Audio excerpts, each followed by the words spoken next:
Hey guys, I woke up feeling really horny this morning, so what I'm gonna do is teach you about velocity and automation, cause that shit makes me calm. So let's get started.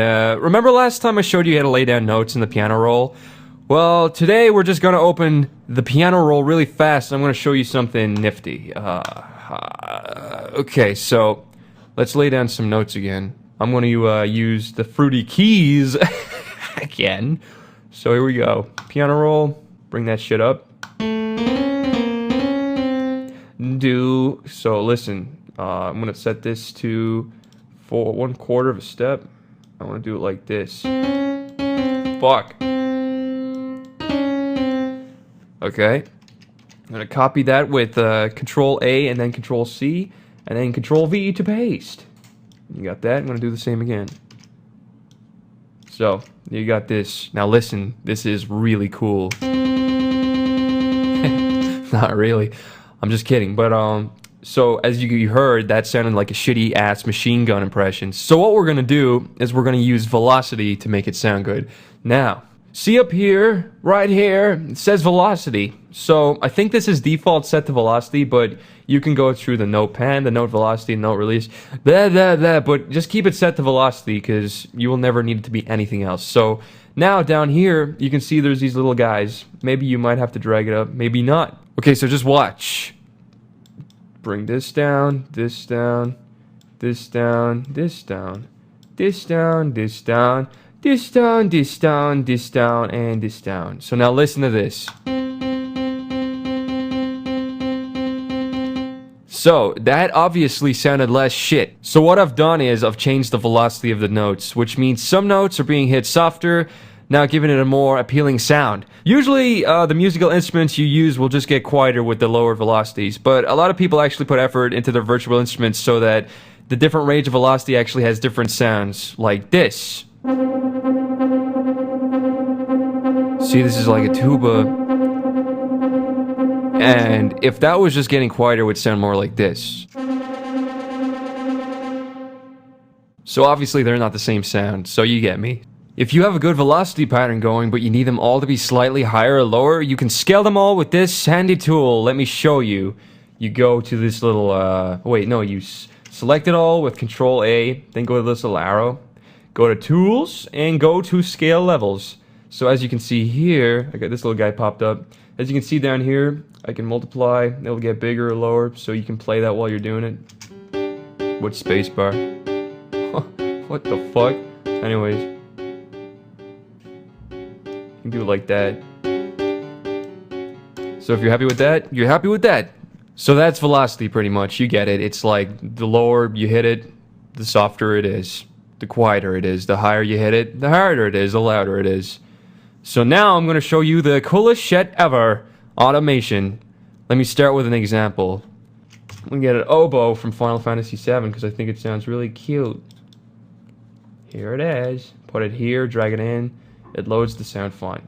Go into it, go here, and I'm going to pick the oboe. So listen. Yeah. So I'm going to just put some reverb on this so it doesn't sound extremely heinous. You can put it on the actual instrument or you can put it on master, which will affect the entire project. So I'm just going to put it on the instrument. So I'm going to put on some fruity reverb. So now listen. I'm going to go to the piano roll again. I'm going to make this quick little ditty. I'm just going to skip it real quick. So what I've done is I've made a quick little song that I wrote and I'm going to let you hear it right now.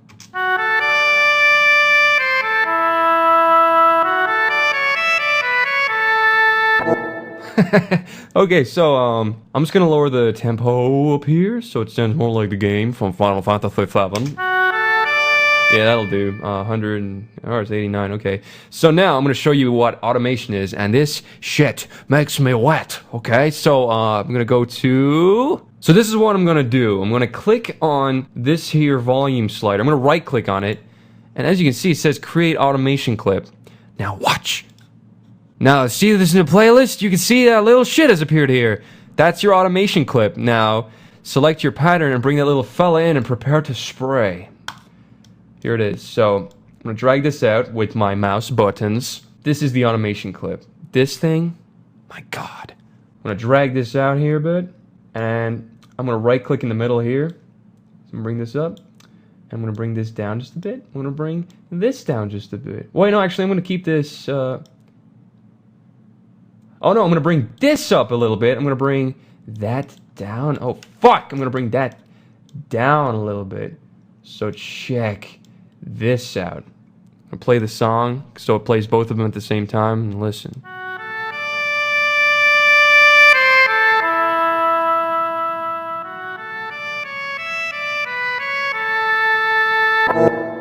Yes, as you can see, it was getting from quiet to loud, probably too loud, and then back down to quiet, and back up to loud, all with this little guy here. So don't worry, it's not just limited to this stupid fucking volume knob. You can click on pretty much anything, and you can automate it here in the playlist. So let's do a few more examples. You can turn up effects, like I could go into the fruity reverb, open that, click on this, create a little automation clip, and, you know, bring it up here and bring it down here. It's gonna sound retarded, but who cares? Listen. You get it? So you can click on effects, you can pan stuff from left to right at will, anything your little heart desires. As long as it's part of FL Studio, there are some exceptions, but we'll get to that. Here's another cool thing you can do with the automations. Listen, go up here to tempo, right click on it, create an automation clip, and you can make it get faster or slower, like that. You can go real fucking crazy. So you can just go down. Faster, oh god. Yes.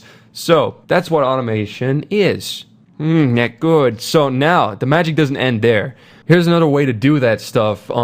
You can just like tweak this, and then you can go to tools and go to last tweaked, create automation clip, and there it is. However, again, this doesn't work on everything as I'm about to show you. For some VST plugins, you won't be able to directly click on the knobs inside them, or, you know, just the effects or anything. So this is what you're gonna have to do. Let me open a real instrument of, I'm gonna load Contact, and I'm gonna load Cinebrass. Cinebrass Core to be precise. So I'm gonna get rid of all this bullshit. Okay, so what I've done is I've loaded these horns. I'm just gonna make sure they're playing long notes real quick. There you go. So, too loud. Turn that down just a little wee bit. So, like, what you can do within these programs is you can right-click and go to Learn MIDI Automation, go to Tools and go to Last Tweaked and yada yada yada. But sometimes you're just gonna have to go to this little arrow here, go to Browse Parameters. You'll be in the browser now, and you can see every tweakable thing for this VST within this window here. Sometimes they'll have descriptions, but as you can see here, they're just a bunch of fucking numbers. Obviously, these can't be too important or they would have given us some names, so until you can get down to things that you can fucking read, just keep going down, down, down, down, down, down, down, down. Yeah, here we go. So now we're at the important stuff, and this is very important, so please pay attention. As you can see, we've gotten to these guys called MIDI CCs. These are really important, and people making digital music have to know what they are, but that's what I'm here for, baby.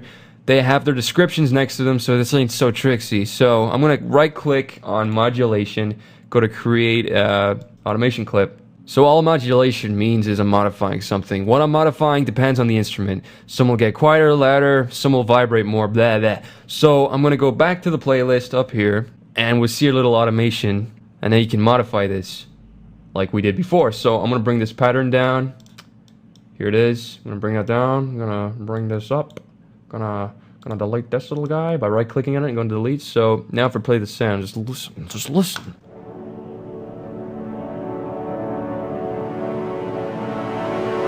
So as you can see, it was getting like really, it was going from mellow to really like raspy and cool. So that's good. So one last thing, you can change how to do the values for laying down automation. So you go here, and as you can see, it says slide or step.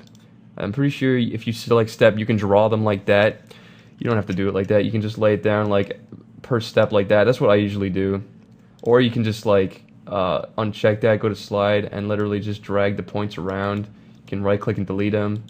Right click delete, or you can right click and make them. So that's that. And if you want to reuse this automation later, like if you wanted this to play again later, just click on that, click on that and put it here, so it just lays down the last thing you click, so you can do that. The cool thing is you can just create another automation for the same pattern, so it's the same notes but with different variations. I'll just quickly go back here, go to brass perimeters, use this slider, go down to modulation again, right click, create automation link or clip, and then bring this over. I'm gonna get rid of this guy by right clicking on it, and we're gonna make this one start here and go down here. So as you can see, they're gonna be different. So